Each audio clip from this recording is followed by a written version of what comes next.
From as recently as Shohei Ohtani in 2022 and all the way back before there was an MVP award, here are 15 of the best non-MVP seasons. In 1964, WIlie Mays was in the middle of 4 straight seasons with 10-plus WAR. He had a phenomenal year, hitting .296 with 111 RBIs, 121 runs scored, and 19 stolen bases. His 47 homers, .607 slugging, .990 OPS, and 172 OPS plus would all lead the National League this season. His power and consistency at the plate played a crucial role in leading the San Francisco Giants to the World Series. Mays' offensive performance was not his only contribution. He also showcased his brilliance in center field, earning his 8th consecutive Gold Glove award. He would end the season with 11 WAR and was better statistically in nearly every category than the winner that season. Even though Mays didn't win the MVP, his 1964 season would go down as one of the best ever. There were also multiple other years where he probably should have won as well.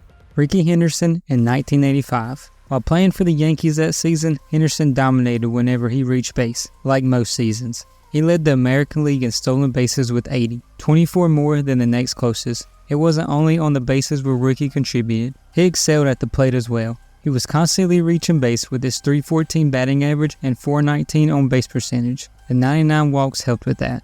Being on base so often may have actually hurt his MVP chances this season. While he led MLB with 146 runs, a lot of those runs were driven in by Don Mattingly, whose MLB league-leading 145 RBIs helped him win the '85 MVP over Henderson. Henderson would showcase some power as well this season, hitting 24 homers and driving in 72 runs. His overall game in '85 gave him a WAR total of 9.9, which was a big reason why the Yankees would win 97 games. In the 1974 MLB season, Mike Smith, playing for the Philadelphia Phillies, established himself as one of the premier power-hitting third basemen in the league.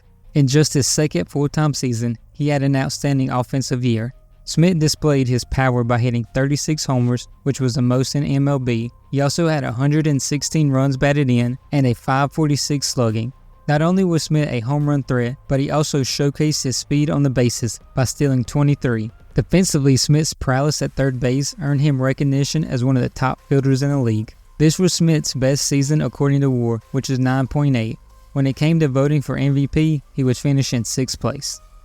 Ted Williams is another player that should have won a lot more MVP awards than 2. Probably his best non-MVP season was in 1942. At the plate, Williams was a force to be reckoned with. He led the American League in batting average with a remarkable .356 average, showing his exceptional ability to make solid contact with the ball. He also led the MLB in on-base percentage at .499, slugging percentage at .648, OPS plus at .216, runs with 141, home runs with 36, RBIs with 137, and walks with 145, so basically almost every hitting category. He won the Triple Crown since he led his league in batting average, home runs, and RBIs, a feat that only 4 other players have accomplished since then, one of which is the reason another player in this video didn't win an MVP. Williams would end up finishing in 2nd place in the 1942 AL MVP race.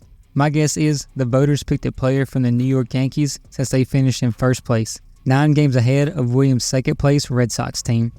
In the 1971 season, Fergie Jenkins led the National League in numerous categories. He finished the year with an outstanding record of 24-13, the most wins in the league, and he had an impressive 263 strikeouts. Jenkins demonstrated his remarkable durability by completing 30 of 39 games he started. This was able to provide stability for his team's pitching rotation. He also wasn't too bad at the plate either, especially for a pitcher. Jenkins had a .243 batting average to go along with 6 home runs and driving in 20. He was actually an above-average hitter, having an OPS plus of 102. Between the mound and the plate, he would have a total WAR value of 11.8 on the season. While he did win the Cy Young Award, he could have also very easily won the MVP this season. In 1921, Babe Ruth had a historic season. Ruth played as an outfielder for the New York Yankees, and his performance throughout the year was nothing short of extraordinary. Ruth set a new single-season record for home runs with 59 homers, surpassing his previous record of 54 from the year before. Along with his incredible home run total, Ruth also had 168 RBIs, a 1,359 OPS, 145 walks, and 177 runs. He led the league in all these categories. He also had 457 total bases, the most ever in a season. His production led the Yankees to the first ever American League pennant that year. The 12.9 WAR he had that season is second all-time for a position player in 1 year. The only reason he didn't win MVP was because there was no MVP award given at this time, but as it stands, this is probably the greatest season ever for a player where they weren't awarded an MVP. In only his second season, Dwight Gooden had the best season of his career, and arguably the best season ever for a pitcher. In 1985, Goodwin had a 24-4 record, a 1.53 ERA, a FIP of 2.13, and 268 strikeouts, all of which led MLB that season. To go along with that, he had 16 complete games, which helped him pitch 276 2/3 innings, both were the most in the National League. Since the 1969 season, no pitcher has a lower ERA in a season than Gooden had in 1985. He was the easy choice for Cy Young as he received every first-place vote.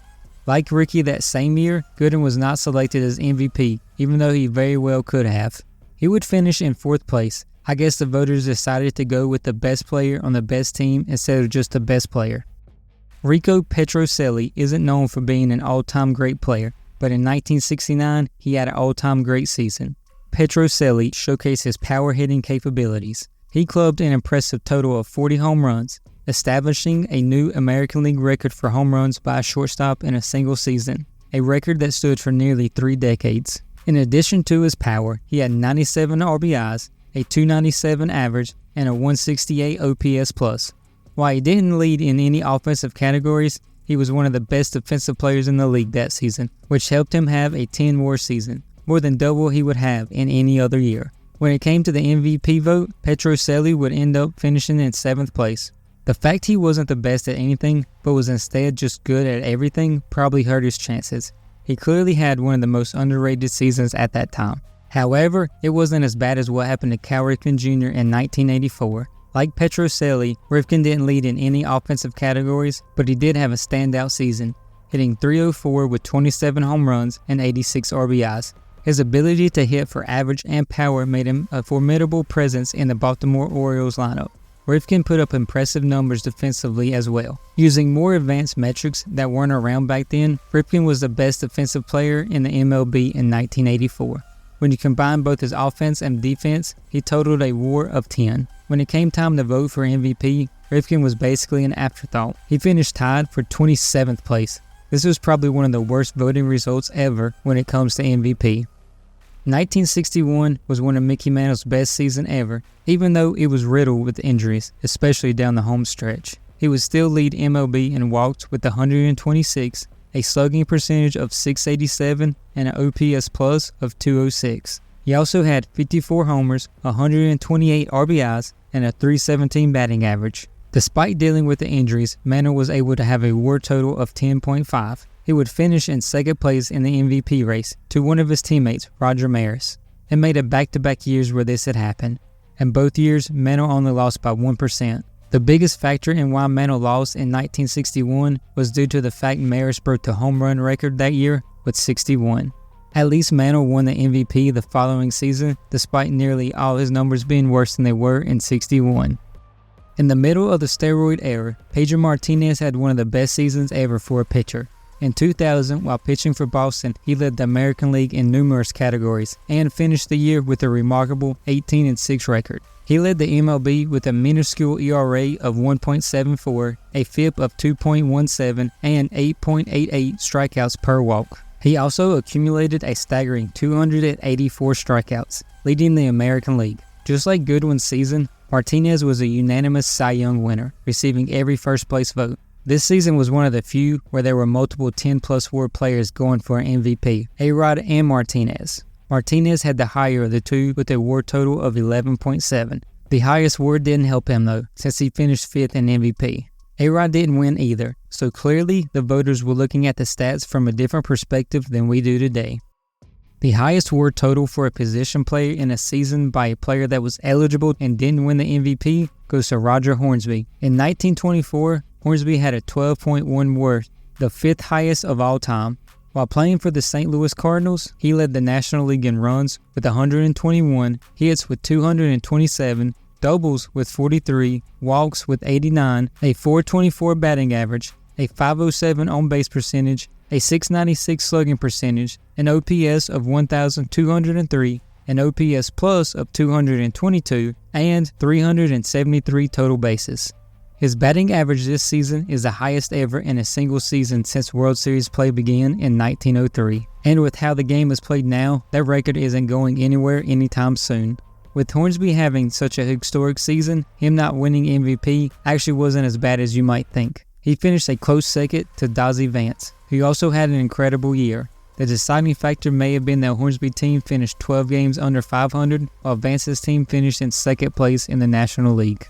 Maybe the best rookie season ever came from Mike Trout in 2012. Trout's exceptional performance turned heads and earned him widespread acclaim. He had an outstanding season at the plate, finishing with a remarkable batting average of .326, along with 30 home runs and 83 RBIs. His ability to hit for power, average, and drive-in runs made him a formidable force in the lineup. Not only was Trout an offensive powerhouse, but he also displayed remarkable speed and agility on the base pass. He led the MLB with 49 stolen bases. Trout's defensive skills were equally impressive. Playing center field for the Los Angeles Angels, he exhibited exceptional range and a strong arm. His athleticism and ability to make highlight reel catches made him a standout in the outfield. Unfortunately for Trout, he was finished in second place for MVP because there was a guy in Detroit doing something that hadn't happened in almost 50 years at the time. Miguel Cabrera and his Triple Crown 2012 season was enough to prevent Trout from winning. After breaking out into one of the best players in 1967 and winning the MVP, Carl Yastrzemski followed it up in 1968 with another incredible season. He would lead the American League in walks with 119, batting average with .301, on-base percentage with .426, and an OPS plus of 177. His excellence extended beyond his offensive abilities. He showcased his defensive prowess as well, winning a Gold Glove award for his play in left field. More importantly, Yastrzemski was his best down the stretch, but it ultimately wasn't enough for the Red Sox to win the pennant. Even though his '68 season wasn't quite as good as his '67 season was, Yastrzemski was able to have a 10.5 WAR season, nearly 3 more than the next closest in the American League. The worst part wasn't that he didn't win the MVP, but it was that he finished in 9th place. Nonetheless, his exceptional 1968 season firmly established him as one of the best players in MLB at that time.